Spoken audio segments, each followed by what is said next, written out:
व्यास जी का वन में जाना, नारद जी का मिलना और भगवान विष्णु तथा ब्रह्मा में हुए प्राचीन संवाद का वर्णन करते हुए व्यास जी को देवी की उपासना करने के लिए कहना। ऋषियों ने कहा, महाभाग सूत जी, व्यास जी की किस भार्या से सुखदेव जी प्रकट हुए, कैसे उनका आविर्भाव हुआ और वह ऐसे किन गुणों से संपन्न थे कि उन्होंने संहिताओं का भली भांति अध्ययन कर लिया। महामते, आपने कहा है सुखदेव जी अयोनिज हैं, अरणी से उनका प्राकट्य हुआ है। इन बातों से हमें महान आश्चर्य हो रहा है, इनका स्पष्टीकरण करने की कृपा कीजिए। सूत जी कहते हैं, प्राचीन समय की बात है, सत्यवती नंदन व्यास जी सरस्वती नदी के तट पर विराजमान थे। उनके आश्रम पर 2 गोरैया पक्षी थे। उन्हें देखकर वे आश्चर्य में पड़ गए। उन्होंने देखा पक्षी अपने घोंसले में थे। उनका एक सुंदर बच्चा अभी अभी अंडे से बाहर निकला था। उस बच्चे के सभी अंग बड़े सुंदर थे और अभी पांख और रोओं से वह रहित था। दोनों पक्षी उस बच्चे को आहार पहुंचाने के लिए असीम प्रयत्न कर रहे थे।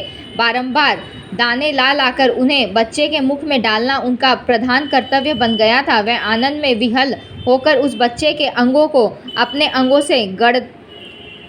से रगड़ते और प्रेम पूर्वक मुख चूमा करते थे। उन गौरैया का अपने बच्चे में ऐसा अद्भुत प्रेम देखकर व्यास जी ने अपने मन में विचार किया कि जब पक्षी अपने पुत्र के प्रति इतना स्नेह कर रहे हैं, तब मनुष्यों का संतानों में प्रेम हो, इसमें कौन सी विचित्र बात है, क्योंकि उन्हें तो पुत्रों से सेवा पाने की अभिलाषा बनी रहती है। सत्यवती नंदन व्यास जी इस प्रकार के विविध विचारों में उलझकर उदास हो गए। मन ही मन बहुत कुछ सोच समझकर बात निश्चित कर ली और वह मंदराचल पर्वत के निकट चले गए। विचार किया, मैंने मनोरथ पूर्ण करने एवं वर देने में निपुण कौन देवता मेरे मनोरथ पूर्ण करने एवं वर देने में निपुण कौन देवता है जिनकी मैं उपासना करूं। भगवान विष्णु, शंकर, इंद्र, ब्रह्मा, सूर्य, गणेश, स्वामी कार्तिकेय, अग्नि अथवा वरुण, मुझे किन की उपासना करनी चाहिए। इस प्रकार व्यास जी सोच रहे थे। इतने में ही स्वच्छंद गति मुनिवर नारद जी हाथ में वीणा लिए हुए वहां पधारे। मुनि को देखकर व्यास जी को अपार हर्ष हुआ। उन्होंने पाद्य एवं अदर प्रदान की समुचित व्यवस्था की, साथ ही कुशल समाचार पूछा। कुशल प्रश्न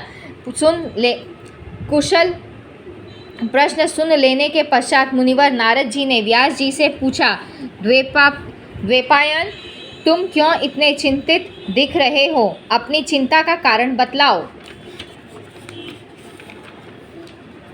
व्यास जी ने कहा, सुना गया है कि पुत्रहीन की गति नहीं होती और मानसिक सुख भी उसे सुलभ नहीं हो सकता, इसलिए मैं बहुत दुखी हूँ और यही चिंता मुझे बार बार बेचैन किए डालती है। अब मैं मनोरथ पूर्ण करने वाले किस देवता की उपासना करूं, इस विचारधारा में गोते खा रहा हूं। इस परिस्थिति में अब आप ही मेरे आश्रय हैं। महर्षि, आप सब कुछ जानने वाले एवं कृपा के समुद्र हैं। शीघ्र बताने की कृपा कीजिए कि मैं किन देवता की शरण में जाऊं जो मुझे पुत्र दे सके। सूत जी कहते हैं, इस प्रकार व्यास जी के पूछने पर महामना नारद जी अत्यंत प्रेम पूर्वक उनसे कहने लगे। नारद जी ने कहा, महाभाग व्यास जी, तुम इस विषय में जो पूछ रहे हो, ठीक यही प्रश्न मेरे पिताजी ने भगवान श्री हरि से किया था। देवादिदेव भगवान जगत के स्वामी हैं। लक्ष्मी जी उनकी सेवा में उपस्थित रहती हैं। दिव्य कौस्तुभ मणि उनकी शोभा बढ़ाती है। वह शंख, चक्र और गदा लिए रहते हैं। पीतांबर धारण करते हैं। 4 भुजाएं हैं। वक्ष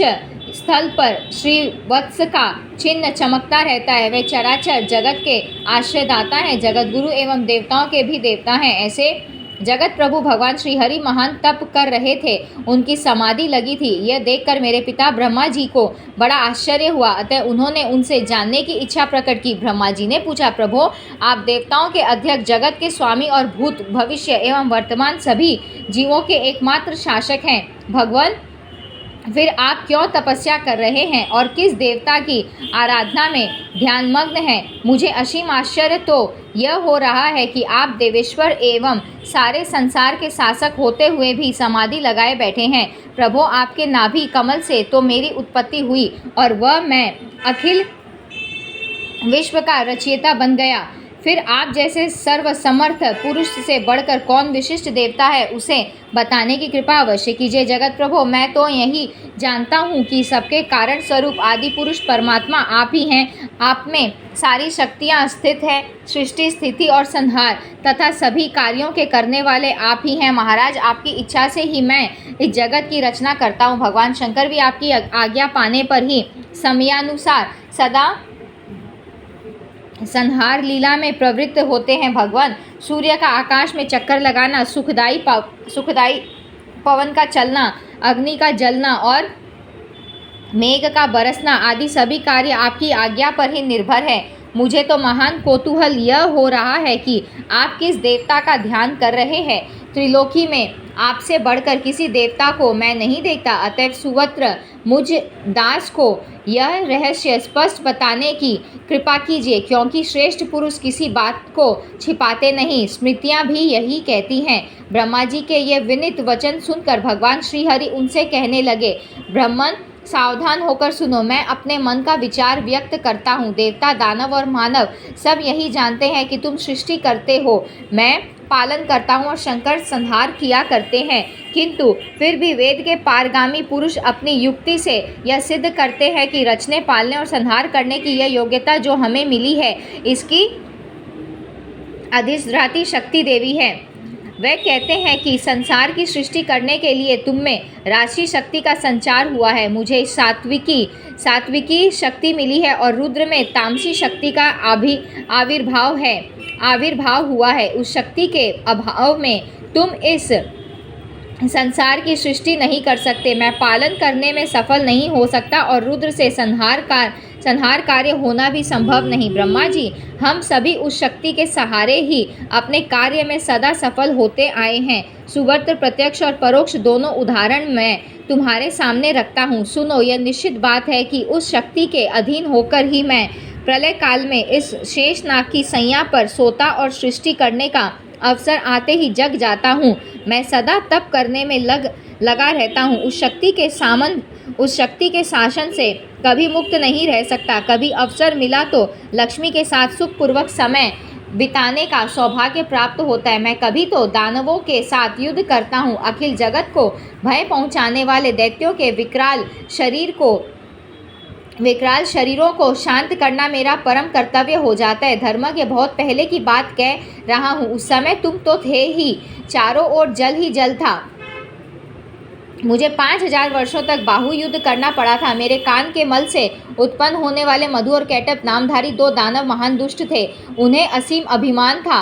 भगवती आद्याशक्ति की कृपा से ही मैं उन दैत्यों को मारने में सफल हो सका। महाभाग, उस समय की बात से क्या तुम अपरिचित हो? सर्वश्रेष्ठ शक्ति ही तो उस जीत में कारण हुई थी। फिर तुम बार बार क्यों पूछते हो? जब सर्वत्र जल ही जल शेष रहता है, तब उस शक्ति की इच्छा के अधीन होकर मैं पुरुष रूप से विचरा करता हूँ। प्रत्येक युग में कच्छप, वाराह, नृसिंह और वामन रूप मुझे धारण करने पड़ते हैं। ब्रह्मा जी, प्राचीन समय की बात है, एक बार धनुष की डोरी टूटी और उसके झटके से मेरा मस्तक धड़ से अलग हो गया। तुम बड़े कुशल शिल्पी हो, अतः तुमने घोड़े का मस्तक मेरे धड़ से जोड़ दिया। यह घटना तो तुम्हारे सामने ही घटी थी। तभी से लोग मुझे हय शिरा कहने लगे। जगत की रचना करने वाले ब्रह्मा जी, तुम इससे अपरिचित नहीं हो। मुझे सब प्रकार से शक्ति के अधीन होकर रहना पड़ता है। उन्हीं भगवती शक्ति का मैं निरंतर ध्यान किया करता हूँ। ब्रह्मा जी, मेरी जानकारी में इन भगवती शक्ति से बढ़कर दूसरे कोई देवता नहीं है।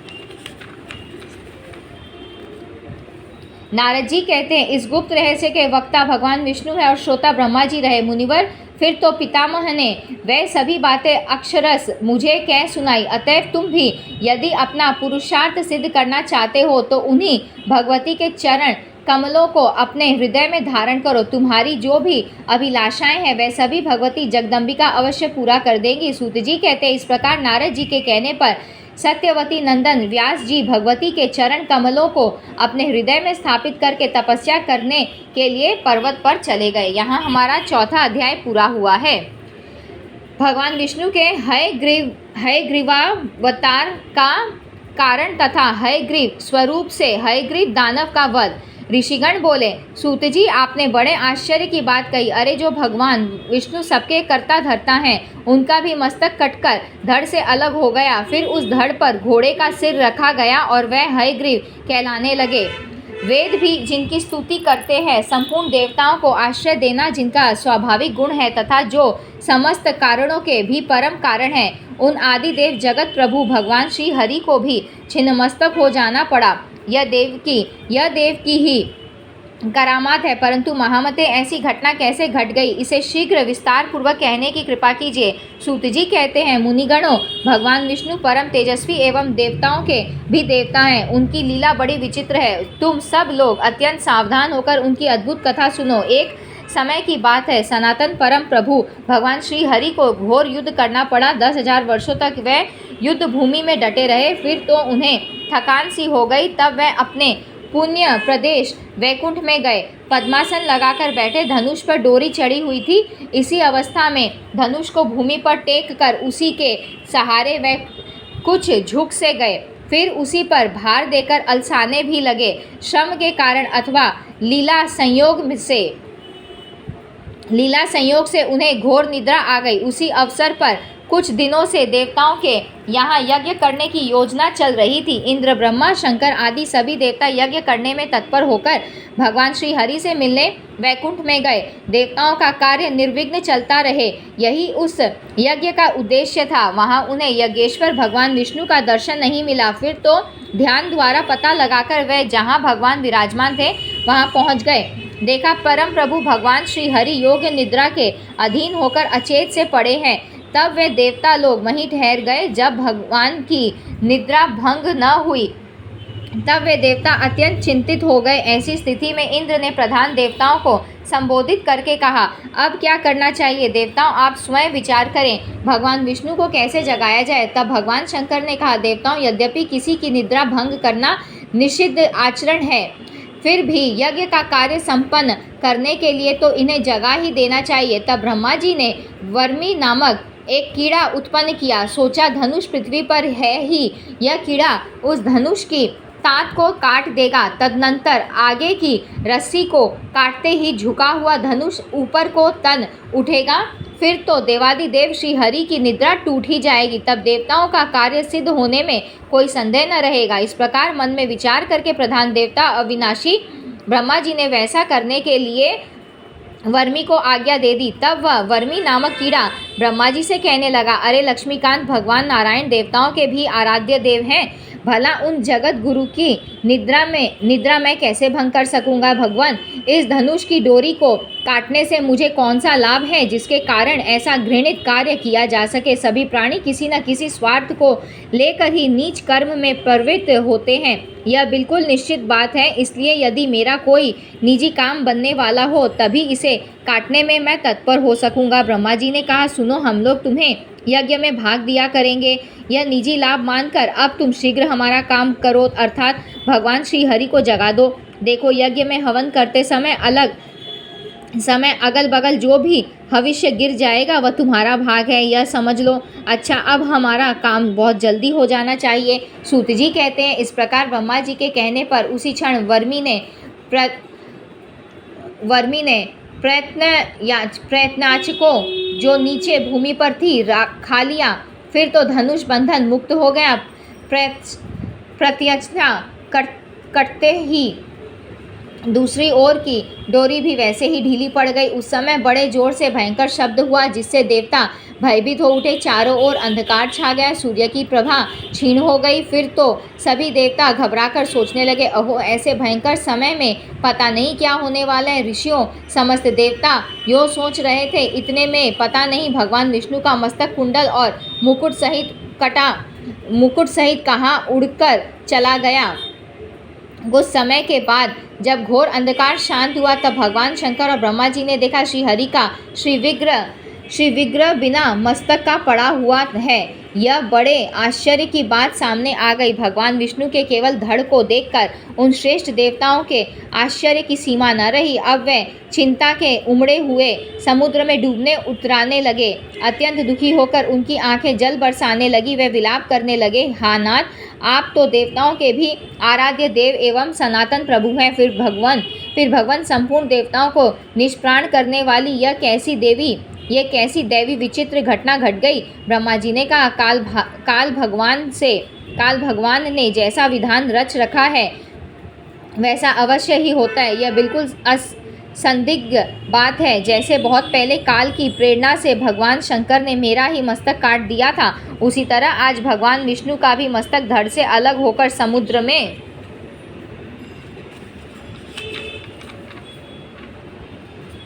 जा गिरा है। सचीपति देवराज इंद्र के हजारों भग हो गए। उन्हें दुखी होकर स्वर्ग से गिर जाना पड़ा और मानसरोवर में जाकर वह कमल पर रहने लगे। अतएव तुम्हें बिल्कुल शोक नहीं करना चाहिए। तुम सभी उन सनातनमयी विद्या स्वरूपिणी महामाया का चिंतन करो। वह प्रकृतिमयी भगवती निर्गुण स्वरूपिणी एवं सर्वोपरि विराजमान है। अब वह ही हमारा कार्य सिद्ध करेंगी। वह जगत को धारण करती है। उनका नाम ब्रह्म विद्या भी है। सब प्राणी उन्हीं की संतान है। त्रिलोकी में चर और अचर जितने प्राणी हैं सब में वह विराजमान है। सूत जी कहते हैं, फिर ब्रह्मा जी ने वेदों को जो सामने देह धारण करके उपस्थित थे आज्ञा दी। ब्रह्मा जी ने कहा, ब्रह्म विद्या स्वरूपिणी भगवती जगदम्बिका परम आराध्या है। उन सनातनी देवी के अंगों का साक्षात्कार होना कठिन है। वह भगवती महामाया संपूर्ण कर्मों को सिद्ध कर देती हैं। अतः तुम लोग उनकी स्तुति करो। तदनंतर सुंदर शरीर धारण करने वाले वेद ब्रह्मा जी का कथन सुनकर उन भगवती का जो ज्ञान गम्या है, महामाया नाम से प्रसिद्ध है तथा जिन पर संपूर्ण जगत अवलंबित है, स्तवन करने लगे। वेद बोले, देवी आप महामाया हैं। जगत की सृष्टि करना आपका स्वभाव है। आप कल्याणमय विग्रह धारण करने वाली एवं प्राकृतिक गुणों से रहित हैं। अखिल जगत आपका शासन मानता है तथा भगवान शंकर के आप मनोरथ पूर्ण किया करती हैं। माता आपके लिए नमस्कार है। संपूर्ण प्राणियों को आश्रय देने के लिए आप पृथ्वी स्वरूपा हैं। प्राणधारियों के प्राण भी आप ही हैं। धी, श्री, कांति, क्षमा, शांति, श्रद्धा, मेधा, धृति और स्मृति, यह सभी आपके नाम हैं। ओमकार में जो अर्धमात्रा है वह आपका रूप है। गायत्री में आप प्रणव हैं। जया, विजया, धात्री, लज्जा, कीर्ति, स्पृहा और दया, इन नामों से आप प्रसिद्ध हैं। माता हम आपको नमस्कार करते हैं। आप त्रिलोकी को उत्पन्न करने में बड़ी कुशल हैं। आपका विग्रह दया से परिपूर्ण है। आप माताओं की भी माता हैं। आप विद्यामयी एवं कल्याण स्वरूपिणी हैं। आपका सारा प्रयत्न अखिल जगत के हितार्थ होता है। आप परम पूज्या हैं। वाग्बीज आपका स्थान है।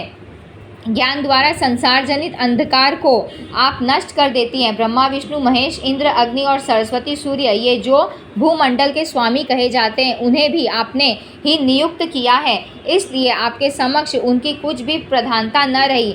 आप चराचर जगत की जननी जो ठहरी। जगदम्बिके, आपको जब अखिल भूमंडल को उत्पन्न करने की इच्छा होती है तब आप ब्रह्मा, विष्णु और महेश आदि मुख्य देवताओं को प्रकट करती और उनके द्वारा सृष्टि, स्थिति और संहार कार्य आरंभ कर देती हैं। देवी, वस्तु तो आपका एक ही रूप है। आप में संसार की लेश मात्र भी सत्ता नहीं है। संपूर्ण संसार में कोई भी ऐसा पुरुष नहीं है जिसे आपके रूपों को जानने एवं नामों को गिनने की योग्यता प्राप्त हो सकी हो। भला वापी के थोड़े जल को तैर कर पार करने में असमर्थ सिद्ध हुआ मानव समुद्र के अथाह जल को कैसे कुशलतापूर्वक पार कर सकता है। भगवती, देवताओं में भी कोई ऐसा सिद्ध न हो सका जो आपकी विभूति को जान सके। आप संसार की एकमात्र जननी हैं। आप अकेले ही इस मिथ्या भूत समस्त जगत की रचना कर डालती हैं। देवी, इस जगत के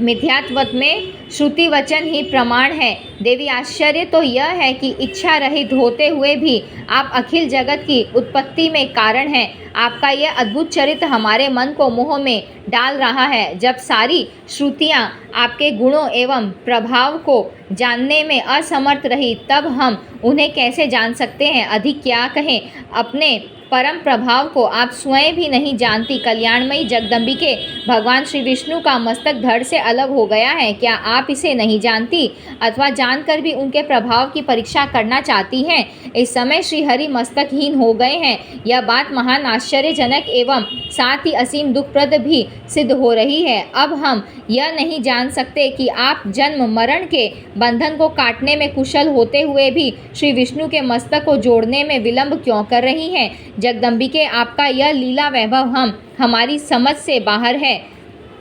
अब हमारी समझ से आपका यह लीला वैभव अब हमारी समझ से बाहर है। अथवा युद्ध भूमि में देवताओं से हार जाने पर दैत्यों ने पावन तीर्थों में जाकर कोई घोर तप किया है और आप उन्हें वर दे चुकी हैं, जिसके फलस्वरूप भगवान विष्णु का मस्तक अलक्षित हो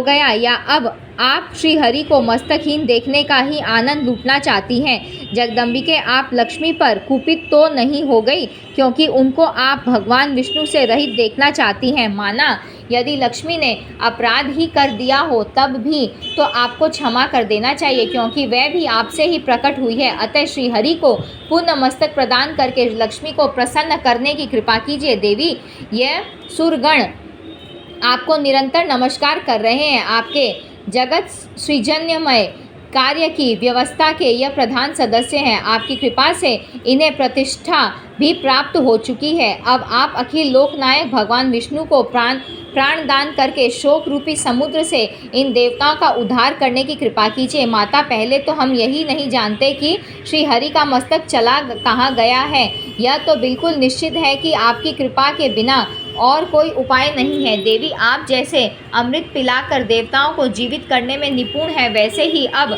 जगत को भी जीवित रखना आपका कर्तव्य है। सूत जी कहते हैं, इस प्रकार जब अंगों उपांगों सहित वेदों ने भगवती जगदम्बिका का स्तवन किया, तब वह गुणातीता मायामयी देवी अत्यंत प्रसन्न हो गई। फिर तो देवताओं को लक्ष्य करके आकाशवाणी होने लगी। प्रत्येक वाणी कल्याणमयी थी, सभी शब्दों में सुख भरा था। वह वाणी इस प्रकार थी, देवताओं, अब तुम्हें चिंता करने की आवश्यकता नहीं है। शांत चित्त होकर अपने स्थान पर विराजमान हो जाओ। वेदों ने भली भांति मेरी स्तुति की है, अतः मेरी प्रसन्नता में किंचित भी संदेह नहीं रहा। जो पुरुष मर्त्य लोक में मेरे इस स्तोत्रों का भक्तिपूर्वक पढ़ता है अथवा पढ़ेगा, उसे सभी अभीष्ट वस्तुएं सुलभ हो जाएगी। अथवा जो श्रद्धालु मानव तीनों काल में सदा इसका श्रवण करता है, उसके सभी शोक शांत हो जाते हैं और वह सुखी हो जाता है। मेरा यह वेद प्रणीत स्तोत्र निश्चय ही वेदतुल्य है। अब तुम लोग श्री हरि के छिन्न मस्तक होने का कारण सुनो। इस जगत में कोई भी कार्य अकारण कैसे होगा। एक समय की बात है, भगवान श्री विष्णु लक्ष्मी के साथ एकांत में विराजमान थे। लक्ष्मी के मनोहर मुख को देखकर उन्हें हंसी आ गई। लक्ष्मी ने समझा, हो ना हो भगवान विष्णु की दृष्टि में मेरा मुख कुरूप सिद्ध हो चुका है, अतः मुझे देखकर इन्हें हंसी आ गई, क्योंकि बिना कारण उनका यों हंसना बिल्कुल असंभव है। फिर तो माँ लक्ष्मी को क्रोध आ गया। सात्विक स्वभाव वाली होने पर भी वह तमोगुण से आविष्ट हो गई। श्री महालक्ष्मी के शरीर में भयंकर तामसी शक्ति का जो प्रवेश हुआ, उसका भी भावी परिणाम वस्तु देवताओं का कार्य सिद्ध करना था। वह अत्यंत व्याकुल हो गई। तब झट उनके मुख से निकल गया, तुम्हारा यह मस्तक गिर जाए। इसी से इस समय इनका सिर क्षार समुद्र में लहरा रहा है। देवताओं, इसमें कुछ कारण दूसरा भी है, वह यही कि तुम लोगों का एक महान कार्य सिद्ध होने वाला है। यह बिल्कुल निश्चित बात है। हयग्रीव नामक एक दैत्य हो चुका है, उसकी विशाल भुजाएं हैं और वह बड़ी ख्याति पा चुका है। सरस्वती नदी के तट पर जाकर उसने महान तप किया। वह मेरे एकाक्षर मंत्र माया बीज का जप करता रहा, बिना कुछ खाए ही जप करता था। उसकी इंद्रियां वश में हो चुकी थी। सभी भोगों का उसने त्याग कर दिया था। संपूर्ण भूषणों से भूषित जो मेरी तामसी शक्ति है, उसी शक्ति की उसने आराधना की। वह दैत्य 1000 वर्ष तक ऐसा कठिन तप करता रहा। तब मैं ही तामसी शक्ति के रूप में सजकर उसके पास गई और जैसे रूप का वह ध्यान कर रहा था, ठीक उसी रूप में मैंने उसे दर्शन दिए। मैं सिंह पर बैठी थी, सर्वांग दया से ओतप्रोत थे। मैंने कहा, महाभाग, वर मांगो सुवत्र, तुम्हें जो इच्छा हो उसे देने को मैं तैयार हूँ। मुझ देवी की बात सुनकर वह दानव प्रेम से विभोर हो उठा। उसने तुरंत मेरी प्रदक्षिणा की और चरणों में मस्तक झुकाया। मेरे इस रूप को देखकर उसके नेत्र प्रेम से पुलकित हो उठे और आनंद के आंसुओं से भर गए। फिर तो वह मेरी स्तुति करने लगा। हयग्रीव बोला, कल्याणमयी देवी, आपको नमस्कार है। आप महामाया हैं। सृष्टि स्थिति और संहार करना आपका स्वाभाविक गुण है। भक्तों पर कृपा करने में आप बड़ी कुशल हैं। मनोरथ पूर्ण करना और मुक्ति देना आपका मनोरंजन है। पृथ्वी, जल, तेज, वायु और आकाश तथा इनके गुण, गंध, रस, रूप, स्पर्श एवं शब्द, इन सब का कारण आप ही हैं। महेश्वरी, नासिका, त्वचा, जिह्वा, नेत्र और कान आदि इंद्रियां तथा इनके अतिरिक्त भी जितनी कमेंद्रियां हैं, वह सब आपसे ही उत्पन्न हुई हैं। भगवती ने कहा, तुमने बड़ी अद्भुत तपस्या की है। मैं तुम्हारी भक्ति से भली भांति प्रसन्न हूँ। तुम अपना अभिलषित वर मांगो। तुम्हें जो भी इच्छा हो मैं देने को तैयार हूँ। हयग्रीव बोला, माता, जिस किसी प्रकार भी मुझे मृत्यु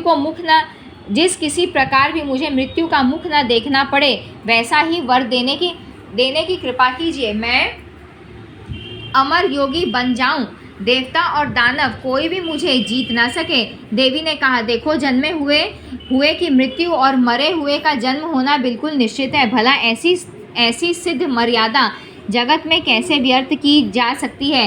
राक्षसराज मृत्यु के विषय में तो ऐसी ही बात पक्की समझ लेनी चाहिए। अतः मन में सोच विचार कर जो इच्छा हो वर मांगो। हयग्रीव बोला, अच्छा, तो हयग्रीव के हाथ ही मेरी मृत्यु हो, दूसरे मुझे न मार सकें। बस अब मेरे मन की यही अभिलाषा है, इसे पूर्ण करने की कृपा करें।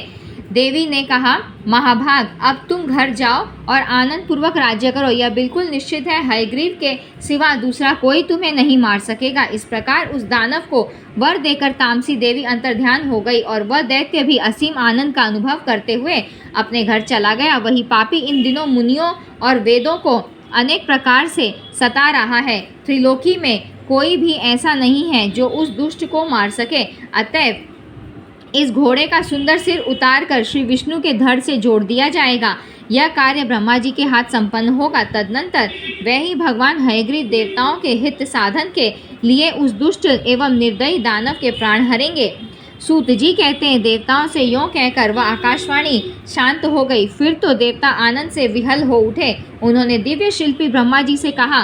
देवता बोले, भगवान श्री विष्णु के मस्तकहीन शरीर पर सिर जोड़ना रूप महत्व कार्य संपन्न करने की कृपा करें, तभी भगवान हयग्रीव बनकर इस दानव राज का संहार करेंगे। सूत जी कहते हैं, देवताओं की बात सुनकर ब्रह्मा जी ने उसी क्षण सूरगण के सामने ही तलवार से घोड़े का मस्तक उतार लिया। साथ ही तुरंत उसे भगवान के शरीर पर जोड़ने की व्यवस्था संपन्न कर दी। फिर भी भगवती जगदम्बिका के कृपा प्रसाद से उसी क्षण भगवान विष्णु का हयग्रीवावतार हो गया। वह दानव बड़ा ही अभिमानी था। देवताओं से उसकी घोर शत्रुता थी। अवतार लेने के पश्चात कितने समय तक भगवान उसके साथ युद्ध भूमि में डटे रहे, तब कहीं उसकी मृत्यु हुई। मृत्यु काल में मृत्युलोक में रहने वाले जो पुरुष यह पुण्यमयी कथा सुनते हैं, वह संपूर्ण दुखों से मुक्त हो जाते हैं। यह बिल्कुल निश्चित बात है। भगवती महामाया का चरित्र परम पवित्र एवं पापों का संहार करने वाला है। उसे जो पढ़ते और सुनते हैं, उन्हें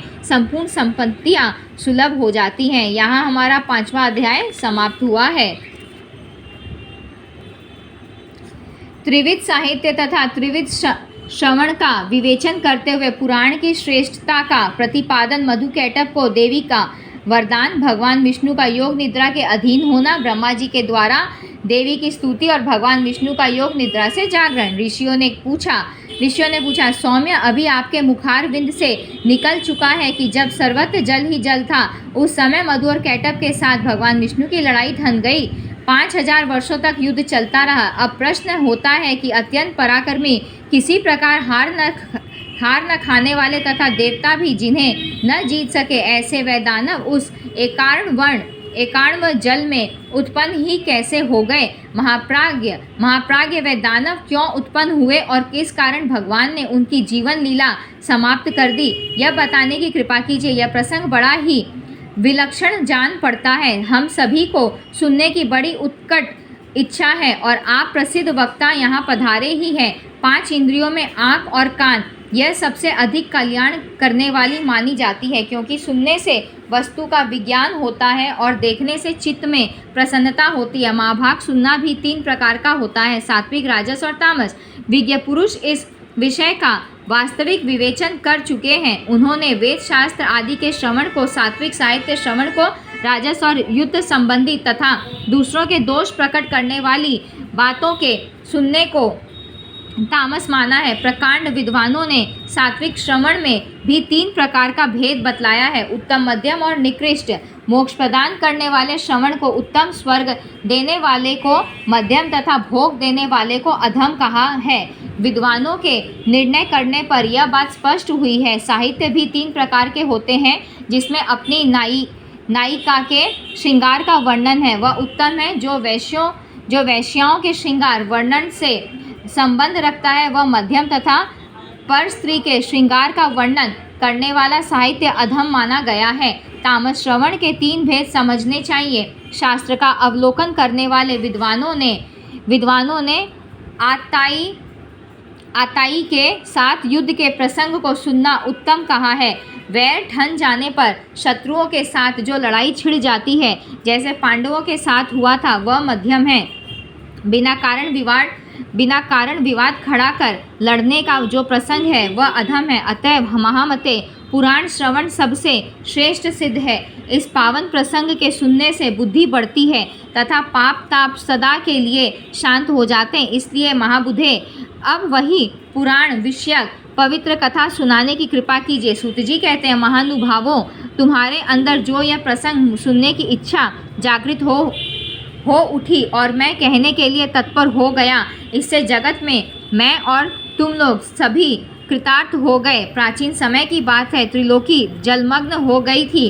केवल भगवान विष्णु शेषनाग की सैया पर सोए हुए थे। उनके कान की मैल से मधु और कैटभ नाम के 2 दानव उत्पन्न हुए। समयानुसार उस समुद्र में ही वह प्रतापी दैत्य तरुण हो गए। अब इधर उधर जाकर उनका खेलना कूदना आरंभ हो गया। एक समय की बात है, वह स्थूलकाय दानव समुद्र में खेल रहे थे। इतने में ही वह दोनों भाई मन ही मन सोचने लगे, बिना कारण कार्य का होना असंभव है। सब जगह यही नियम लागू है, आधार के बिना आधेय किसी प्रकार ठहर नहीं सकता। हमें तो यही जचता है कि आधाराधेय भाव सर्वदा सिद्ध है। तब यह सुखदायी अगाध जल किस पर ठहरा है, किसने इसकी उत्पत्ति की और क्यों की, इस जल में हम कैसे आ गए, अथवा हम क्यों उत्पन्न हुए और कौन हमारे जन्मदाता हैं, वह जन्मदाता पिता कहाँ है, इत्यादि प्रश्न उनके मन में उत्पन्न हुए और उन्होंने निश्चय किया कि हमें यह बात अवश्य जान लेनी चाहिए। सूत जी कहते हैं, स्थिति जानने के लिए इस प्रकार की चेष्टा करने पर भी मधु कैटभ किसी निर्णय पर नहीं पहुंच सके। उस समय मधु अपने भाई कैटभ के पास ही उपस्थित था। उससे वह कहने लगा। कैटभ ने कहा, भैया मधु, इस जल में हमारी सत्ता कायम रखने वाली भगवती शक्ति है, उनमें अपार बल है, वह शक्ति कभी नष्ट नहीं होती। मेरी समझ से वह ही इस कार्य की कारण है। उन्होंने इस विस्तृत जल की रचना की है और उन्हीं के आधार पर यह जल ठहरा भी है। वह ही परम आराध्या शक्ति हमारी उत्पत्ति में कारण है। इस प्रकार वास्तविक रहस्य जानने के लिए मधु और कैटभ का मन व्यस्त था। अभी बुद्धि किसी निर्णय तक न पहुंच सकी थी। इतने में ही आकाश में गूंजता हुआ सुंदर वाग्बीज सुनाई पड़ा। सुनकर वह दोनों उसका अभ्यास करने में तत्पर हो गए। तब उस वाग्बीज की आकृति आकाश में इस प्रकार चमक उठी मानो बिजली कौंद रही हो। फिर तो उन्होंने विचार किया कि यही मंत्र है, इसमें कुछ भी संदेह करने की बात नहीं है। ध्यान लगाया तो उसी सगुण मंत्र की झांकी उपलब्ध हुई। अब तो वह उसी मंत्र का ध्यान और जप करने में लग गए। अन्न जल छोड़ दिया, मन और इंद्रियों पर विजय प्राप्त कर ली। जो 1000 वर्ष तक उन्होंने बड़ी कठिन तपस्या की। फिर तो वह परम आराध्या शक्ति मधु और कैटभ पर प्रसन्न हो गई। उस समय वे निश्चिंत होकर तप कर रहे थे। उनकी स्थिति देखकर शक्ति का मन कृपा से ओतप्रोत हो गया। अतः आकाशवाणी होने लगी, दैत्यों, तुम्हारी तपस्या से मैं प्रसन्न हूँ। स्वेच्छानुसार वर मांगो, उसे मैं पूर्ण कर दूँ। सूत जी कहते हैं, इस प्रकार की आकाशवाणी सुनने के पश्चात मधु और कैटभ ने कहा, सुंदर व्रत का पालन करने वाली देवी, तुम हमें स्वेच्छा मरण का वर देने की कृपा करो। आकाशवाणी हुई, दैत्यों, मेरी कृपा से इच्छा करने पर ही मौत तुम्हें मार सकेगी, यह निश्चित है। देवता और दानव किसी से भी तुम दोनों भाई पराजित न हो सकोगे। सूत जी कहते हैं, देवी के यों वर देने पर मधु और कैटभ को अत्यंत अभिमान हो गया। अब वह समुद्र में जलचर जीवों के साथ क्रीड़ा करने लगे। द्विजवरों, कुछ समय के पश्चात एक दिन अनायास ही प्रजापति ब्रह्मा जी पर उनकी दृष्टि पड़ी। ब्रह्मा जी कमल के आसन पर विराजमान थे। मधु और कैटभ में अपार बल था। ब्रह्मा जी को देखकर उन्हें अपार हर्ष हुआ। युद्ध करने के लिए इच्छा प्रकट करते हुए वे पितामह से कहने लगे, सुव्रत, तुम हमारे साथ युद्ध करो। यदि लड़ना नहीं चाहते तो इसी क्षण जहाँ इच्छा हो चले जाओ, क्योंकि जब तुम्हारे अंदर शक्ति ही नहीं है तब इस उत्तम आसन पर बैठने का अधिकार ही कहाँ रहा। मधु और कैटभ की यह बात सुनकर ब्रह्मा जी को बड़ी चिंता हुई। उनका सारा समय तप में ही बीता था। अतः अत्यंत शूरवीर मधु और कैटभ को देखकर उन्होंने सोचा, अब मैं क्या करूं। उनके मन में चिंता की लहरें उठने लगी। वे स्वयं किसी निश्चय पर न पहुंच सके। सूत जी कहते हैं, मधु और कैटभ बड़े बलवान थे। उन्हें देखकर ब्रह्मा जी उपाय सोचने लगे। सभी शास्त्रों के वे पूर्ण जानकार थे।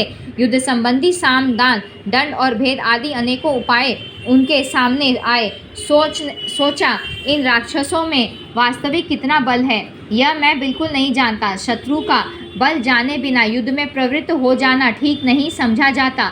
यह बड़े दुष्ट और अभिमानी है। यदि मैं इनसे विनती करूं तो यह निश्चित है मैंने स्वयं ही अपनी दुर्बलता प्रमाणित कर दी। फिर निर्बल सिद्ध हो जाने पर तो इनमें से कोई एक ही मुझे मार डालेगा। इस अवसर पर कुछ देकर भी काम चलाना ठीक नहीं जचता, और भेद तो किया ही जाए किस प्रकार। अतः जब शेषनाग की सैया पर सोए हुए भगवान विष्णु हैं, इन्हें जगाऊं। सैया पर सोए हुए जो भगवान विष्णु हैं, इन्हें जगाऊं। इनके 4 भुजाएं हैं और असीम बल है, यह ही मेरा दुख दूर कर सकेंगे। इस प्रकार मन ही मन सोचकर ब्रह्मा जी कमल की डंडी पकड़े हुए संतापहारी श्री हरि के पास पहुँचे और उनके शरणापन्न हो गए। उस समय जगत प्रभु श्री विष्णु गाढ़ी नींद में सोए हुए थे। अनेक सुंदर शब्दों से संबोधित करके ब्रह्मा जी ने उन्हें जगाने के लिए स्तवन आरंभ कर दिया। ब्रह्मा जी के स्तुति करने पर भी भगवान विष्णु की नींद नहीं टूटी। उन पर योग निद्रा का पूरा अधिकार जम चुका था। तब ब्रह्मा जी सोचने लगे, अब श्री हरि शक्ति के प्रभाव से पूर्ण प्रभावित होकर खूब गाढ़ी नींद में मग्न हो गए हैं, अतएव ये जाग न सके। इस स्थिति में मुझ दुखी जन का क्या कर्तव्य होता है। अभिमान में चूर रहने वाले यह दानव मुझे मारने के लिए समीप आ गए। अब मैं क्या करूं, कहाँ जाऊं, कहीं कोई मेरा रक्षक नहीं दिखता। ब्रह्मा जी मन ही मन सोचने के पश्चात एक निर्णय पर पहुँचे। फिर तो चित्त को एकाग्र करके उन्होंने योग निद्रा की स्तुति आरंभ कर दी। उनके मन में ऐसा विचार स्थिर हुआ कि अब केवल भगवती शक्ति ही मेरी रक्षा करने में समर्थ हैं, जिनके प्रभाव से भगवान विष्णु अचेत से हो गए हैं, हिल डुल तक नहीं सकते। जिस प्रकार मरा हुआ प्राणी शाब्दिक गुणों को समझने में असमर्थ हो जाता है, इस समय ठीक वही दशा इन भगवान श्री विष्णु की हो गई है। नींद से आंखें बंद हैं, यह कुछ जानते ही नहीं। इनकी मैंने निरंतर इतनी स्तुति की, फिर भी यह निद्रा को दूर न कर सके। समझ गया इनके वश में निद्रा नहीं है, किंतु यह ही निद्रा के अधीन होकर रहते हैं। जिसके वश में रहता है वह उसका अनुचर है, यह बिल्कुल निश्चित बात है। इससे सिद्ध हो गया ये भगवती योग निद्रा इन लक्ष्मीकांत भगवान विष्णु की भी अधिष्ठात्री है। लक्ष्मी जी भी इन्हीं के अधीन हो गई, क्योंकि पतिदेव विष्णु ही जब अधीन हो गए तब उनकी अलग सत्ता कहाँ। इससे निश्चित होता है कि यह अखिल ब्रह्मांड भगवती योग निद्रा के अधीन है। मैं विष्णु, शंकर, सावित्री, लक्ष्मी और उमा सभी इन योग निद्रा के शासन सूत्र में बंधे हैं। इस विषय में अब सोचने का, विचार करने का तो कोई अवसर ही नहीं रहा। जब साधारण मनुष्यों की भांति स्वयं भगवान विष्णु ही इसके प्रभाव से प्रभावित होकर नींद में अचेत से हो गए हैं, तब अन्य महात्मा पुरुषों पर इनका अधिकार है या नहीं, यह तो विचार ही नहीं उठ सकता। इसलिए अब मैं इन भगवती योग निद्रा की स्तुति करूं, जिनकी कृपा से जग कर भगवान विष्णु युद्ध में मेरी सहायता करने में तत्पर हो सकेंगे। उस समय ब्रह्मा जी कमल पर विराजमान थे। वह अपने मन में उपयुक्त विचार निश्चित करके भगवान विष्णु के अंगों में शोभा पाने वाली उन भगवती योग निद्रा की स्तुति करने लगे। ब्रह्मा जी बोले, देवी मैं जान गया, तुम निश्चय ही इस जगत की कारण स्वरूपा हो। संपूर्ण वेद वचन इससे प्रमाणित कर रहे हैं। यही कारण है कि चराचर जगत को प्रबुद्ध करने वाले परम पुरुष भगवान विष्णु आज गाढ़ी नींद में मग्न है। माता, तुम समस्त प्राणियों के अंतकरण में निवास करती हो। भवानी, तुम सगुण रूप धारण करके अपनी लीला प्रकट करती हो। तुम्हारे इस कार्य कौशल को कोई नहीं जान पाता। मुनिगण संध्या नाम से तुम्हारे गुणों की कल्पना करके प्रातः, सायं और मध्याह्न तीनों समय निश्चित रूप से तुम्हारे ध्यान में लगे रहते हैं। माता, प्राणियों को सत्य असत्य का ज्ञान कराने वाली बुद्धि तुम ही हो। देवी देवता जिससे निरंतर सुख का अनुभव करते हैं वह श्री तुम्हारा ही रूप है। अखिल जगत में तुम कीर्ति, धृति, कांति, मति, रति और श्रद्धा रूप से विराजती हो। तुम अखिल जगत की जननी हो। मैं दुखी होकर इसका प्रमाण खोजने में प्रयत्नशील था। इतने में भगवान विष्णु तुम्हारे अधीन हो नींद ले रहे हैं। यही मुझे प्रत्यक्ष प्रमाण मिल गया। इससे अधिक अब सैकड़ों प्रमाणों की आवश्यकता ही क्या रही। देवी, वेदज्ञ पुरुष भी तुम्हें नहीं जान पाते। वेद भी तुम्हारे अखिल अभिप्राय से अनभिज्ञ ही रहता है, क्योंकि इस वेद की उत्पत्ति भी तुम्ही से हुई है। फिर तुम्हारे रहस्य को कैसे जान सकता। तुमसे उत्पन्न हुआ यह अखिल जगत ही इसमें प्रत्यक्ष प्रमाण है। देवी, यज्ञ में हवन करते समय भी वेदज्ञ पुरुष तुम्हारे स्वाहा इस नाम का उच्चारण करते हैं। यदि वे स्वाहा न कहें तो देवता लोग यज्ञ भाग से वंचित ही रह जाएं। इससे देवताओं को वृत्ति देने वाली भी तुम्ही सिद्ध हुई। देवी, तुम पहले भी मेरी रक्षा कर चुकी हो, वैसे ही अब इस देव शत्रु कैटभ से भी मुझे बचाओ। वर देने वाली देवी, मैं मधु और कैटभ को अत्यंत भयंकर देखकर भयभीत हो तुम्हारी शरण में आया हूँ। महानुभावे, इस समय भगवान विष्णु मेरे इस दुख को नहीं जानते, ऐसी मेरी समझ है, क्योंकि वे तुम्हारी माया से अचेत होकर जड़वत पड़े हैं। ऐसी स्थिति में या तो तुम भगवान विष्णु पर से अपना प्रभाव खींच लो, अथवा इन दानवराज मधु और कैटभ का स्वयं संहार करो। इन दोनों में जो तुम्हारी रुचि हो वही करो। भगवती लक्ष्मी भी तुम्हारे अधीन है, अतः वह भी अपने पतिदेव श्री हरि को नहीं जगा सकती। जान पड़ता है उन्हें भी तुम्हारे प्रभाव से अकस्मात नींद आ गई, जिससे वह परवश की भांति सो गई हैं, जगती ही नहीं। देवी, तुम संपूर्ण जगत की माता हो। सभी मनोरथ पूर्ण करना तुम्हारा स्वभाव है। जो लोग अन्य देवताओं की उपासना छोड़कर तुम्हारे परायण हो चरण कमलों में उत्तम भक्ति स्थापित करते हैं, वे बड़भागी जन धरातल पर धन्य हैं। भगवती, धी, कांति, कीर्ति आदि मंगलमय वृत्तियाँ तुम्हारे गुण हैं। तुम दिव्य स्वरूपिणी हो। तुम्हारी शक्ति जो निद्रा है उसके अधीन होकर वे विष्णु बंदी की भांति असमर्थ से हो गए हैं। तुम ही भगवती शक्ति हो। अखिल जगत में तुम्हारा ही प्रभाव व्याप्त है। चराचर जगत तुम्ही से उत्पन्न हुआ है। अपने ही बनाए हुए जगत प्रपंच में तुम वैसे ही क्रीड़ा करती हो जैसे नट अपने फैलाए हुए इंद्रजाल में सुख का अनुभव कर रहा हो। माता, तुम्ही ने युग के आरंभ में विष्णु को जगत का पालन करने के लिए उत्तम शक्ति प्रदान की। वह समस्त संसार की रक्षा में सफल भी हुए, किंतु आज वह पराधीन से पड़े हैं। यह निश्चय है, तुम्हारी जो इच्छा होती है वही तुम करती हो। भगवती, मुझे उत्पन्न कर यदि मेरी स्थिति कायम रखना चाहती हो तो मौन भाव का परित्याग करके दया करने की कृपा करो। यह दानव काल स्वरूप है, इन्हें तुमने बनाया ही क्यों? अथवा मेरा उपहास कराने की इच्छा से ही इन्हें प्रकट कर दिया। भवानी, मैंने तुम्हारी अद्भुत चेष्टा जान ली। संपूर्ण संसार की सृष्टि करके तुम स्वतंत्र रूप से आनंद का अनुभव किया करती हो, फिर चराचर जगत को अपने में लीन भी कर लेती हो। तुम मुझे पहले जगत सृष्टा बना चुकी हो, वही मैं यदि दैत्य के हाथ से मारा गया तो मेरी बड़ी अपकृति होगी। सूत जी कहते हैं, जब इस प्रकार ब्रह्मा जी ने भगवती की स्तुति की, तब तामसी निद्रा देवी भगवान श्री विष्णु के विग्रह से निकलकर बगल में खड़ी हो गई। अब अमित पराक्रमी भगवान श्री हरि के सभी अंगों से निद्रा देवी का अधिकार उठ गया। मधु और कैटभ के संहार के लिए ही भगवती योग निद्रा ने ऐसी कृपा की थी। फिर तो भगवान श्री विष्णु जब अपने शरीर को हिलाने डुलाने लगे, तब उनके दर्शन करके ब्रह्मा जी आनंद विभोर हो उठे। साथ ही उन्होंने श्री हरि की परिक्रमा आरंभ कर दी। ऋषियों ने पूछा, महाभाग सूत जी, इस कथा प्रसंग को जानकर तो हमें बड़ा ही आश्चर्य हो रहा है, क्योंकि वेद शास्त्र पुराण और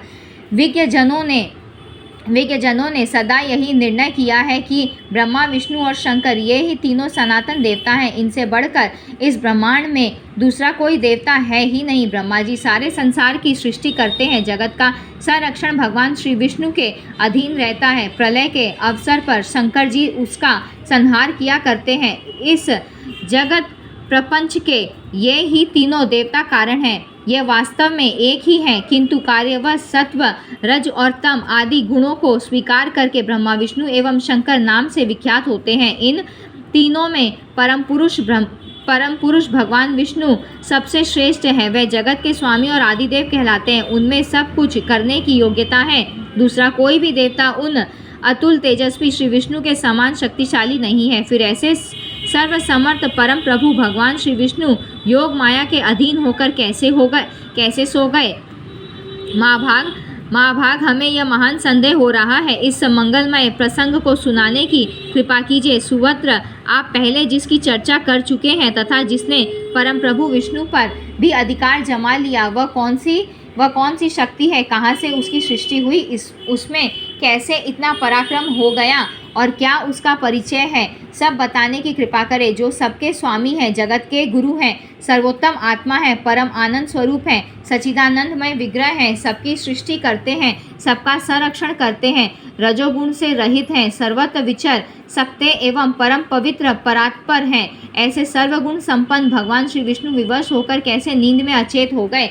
आप में अप्रतिम ज्ञान भरा है। हमें यह जो महान संदेह हो रहा है, इसे आप अपनी ज्ञानमयी तलवार से काटने की कृपा करें। सूत जी कहते हैं, मुनिवरों, चराचर सहित इस त्रिलोकी में कौन ऐसा है जो इस संदेह को दूर कर सके? ब्रह्मा जी के पुत्र नारद, कपिल आदि दिव्य महापुरुष भी इस प्रश्न का समाधान करने में निरुपाय हो जाते हैं। महानुभावों, यह प्रश्न बड़ा ही गहन और विचारणीय है। इसके संबंध में मैं क्या कह सकता हूँ? जिसने यह इतना विशाल चराचर जगत उत्पन्न हुआ है उन भगवान विष्णु को ही वेदों में सर्वांतर्यामी और सबका रक्षक बतलाया गया है। अतः वैदिक सिद्धांतों को मानने वाले सभी लोग उन परम प्रभु भगवान नारायण के चरणों में मस्तक झुकाकर उन्हीं की उपासना करते हैं। ऐसे ही कुछ लोग शंकर के उपासक हैं। महादेव शंकर शशि शेखर, त्रिनेत्र, पंचवक्त्र, शूलपाणी, वृषभध्वज, त्र्यंबक, कर्पदी और गौरी देहार्दरधारी आदि नामों से भगवान शिव वेदों में विख्यात हैं। वे सदा कैलाश पर्वत पर रहते हैं। उनमें सारी शक्तियाँ निहित हैं। भूतगण उन्हें चारों ओर से घेरे रहते हैं।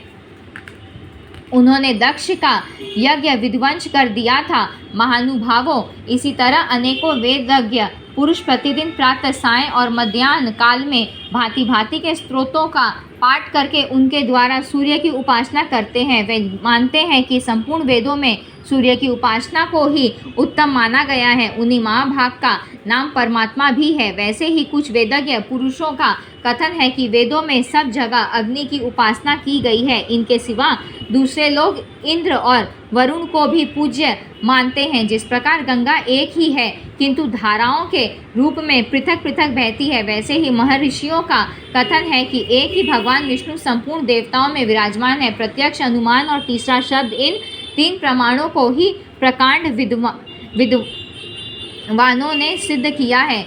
न्यायिकों के सिद्धांत में उपमान को लेकर चार प्रमाण कहे गए हैं। मीमांसकों ने अर्थापति सहित 5 प्रमाण माने हैं। पुराणवेता विज्ञ पुरुष 7 प्रमाण मानते हैं। जो इन सभी प्रमाणों से नहीं जाना जा सकता वही परब्रह्म परमात्मा है। इस विषय में शास्त्र बुद्धि एवं निश्चयात्मिका युक्ति से बारंबार विचार करके अनुमान कर लेना चाहिए। विज्ञ पुरुषों को चाहिए कि जिसका प्रत्यक्ष ज्ञान हो रहा है उसे भी अनुमान से विचार कर ले। शिष्ट मार्ग का अनुसरण करने वाला भी निरंतर दृष्टांत से काम लिया करता है। विद्वान पुरुष ऐसा कहते हैं और पुराणों ने भी घोषणा की है कि ब्रह्मा में सृष्टि करने की शक्ति है और विष्णु पालन करने में समर्थ है तथा शंकर संहार करने में कुशल है। सूर्य जगत को प्रकाश देते हैं। शेष और कच्छप पृथ्वी धारण किए रहते हैं। अग्नि में जलाने की और पवन में हिलाने डुलाने की शक्ति है। सब में जो शक्ति विराजमान है वही आद्या शक्ति है। उसी के प्रभाव से शिव भी शिवता को प्राप्त होते हैं। जिस पर उस शक्ति की कृपा न हुई वह कोई भी हो शक्तिहीन हो जाता है। बुद्ध जन उसे असमर्थ कहते हैं। सब में व्यापक रहने वाली जो आद्या शक्ति है उसी का ब्रह्म इस नाम से निरूपण किया गया है। अतः विद्वान पुरुषों को चाहिए कि भली भांति विचार करके सदा उसी शक्ति की उपासना करें। विष्णु में सात्विकी शक्ति व्याप्त है। यदि वह उनसे अलग हो जाए तो विष्णु कुछ भी न कर सके। ब्रह्मा में जो राजसी शक्ति है उसके बिना वे सृष्टि कार्य में अयोग्य है। शिव में जो तामसी शक्ति है उसी के प्रभाव से वह संहार लीला करते हैं। मनोयोग्य पूर्वक इस प्रकार बार बार विचार करके सारी बात समझ लेनी चाहिए। वही आद्या शक्ति इस अखिल ब्रह्मांड को उत्पन्न करती और उसका पालन भी करती है। वही इच्छा होने पर इस चराचर जगत का संहार भी करने में संलग्न हो जाती है। ब्रह्मा विष्णु शंकर इंद्र अग्नि और पवन यह सभी किसी प्रकार भी स्वतंत्र रूप से अपने अपने कार्य का संपादन नहीं कर सकते, किंतु जब वह आद्या शक्ति इन्हें सहयोग देती है तभी यह अपने कार्य में सफल होते हैं। अतः इन कार्य कारणों से यही प्रत्यक्ष सिद्ध होता है कि वह शक्ति ही सर्वोपरि है। विद्वान पुरुष उस शक्ति के विषय में 2 प्रकार की कल्पना करते हैं, सगुणा और निर्गुणा। भोग की इच्छा करने वाले सगुणा की उपासना करते हैं। विरागियों के यहाँ निर्गुणा की उपासना होती है। वह शांत स्वरूपा धर्म अर्थ काम और मोक्ष की स्वामिनी है। विधि पूर्वक उसकी उपासना करने पर सभी मनोरथ सुलभ हो जाते हैं। वह आद्या शक्ति पर ब्रह्म स्वरूपा एवं सनातनी है, कभी उसका अवसान नहीं होता। अतः मुनिवरों विवेकी पुरुष संदेह रहित होकर उस शक्ति की ही उपासना करे। संपूर्ण शास्त्रों से यही बात निश्चित होती है। शक्तिहीन पुरुष चेष्टा रहित हो जाता है, यह तो प्रत्यक्ष ही दिखाई पड़ रहा है। अतः संपूर्ण जगत में शक्ति को ही सर्वोपरि समझना चाहिए। यहाँ हमारा अध्याय 6 से लेकर 8 तक जो है हमारा समाप्त हुआ है।